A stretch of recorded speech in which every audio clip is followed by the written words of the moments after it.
Anger 1। রাজ্যের আবহাওয়া খামখেয়ালি মেজাজে। দক্ষিণবঙ্গে গরম ও আর্দ্রতার কারণে দুপুরের সময় স্বস্তি কম। বিকেলে কিছু জায়গায় বজ্রসহ হালকা বৃষ্টি হতে পারে। উত্তরবঙ্গে পাহাড়ি এলাকায় হালকা বৃষ্টির সম্ভাবনা থাকলেও সমতলে গুমোট আবহাওয়া থাকবে। আলিপুর আবহাওয়া দপ্তর যা বলছে, আগামী 48 ঘন্টায় তাপমাত্রা স্থির। শুধু ঝড়ো হাওয়ায় সাময়িক শীতলতা অনুভূত হতে পারে।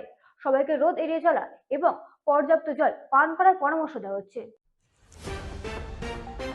বর্তমানে আবহাওয়ার খামখেয়ালি মেজাজ নিয়ে সাধারণ মানুষের মধ্যে উদ্বেগ বাড়ছে।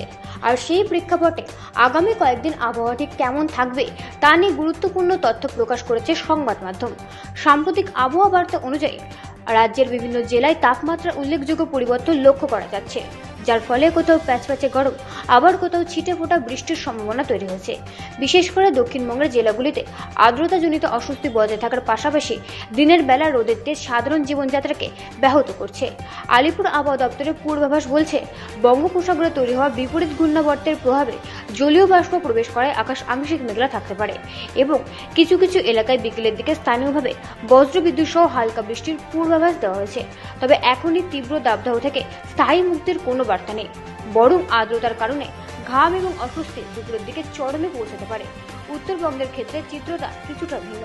সেখানে হিমালয় সংলগ্ন জেলাগুলোতে হালকা থেকে মাঝারি বৃষ্টিপাতের সম্ভাবনা রয়েছে, যা পাহাড়ি এলাকায় কিছুটা স্বস্তি দিলেও সমতলে গুমোট ভাব বজায় থাকবে।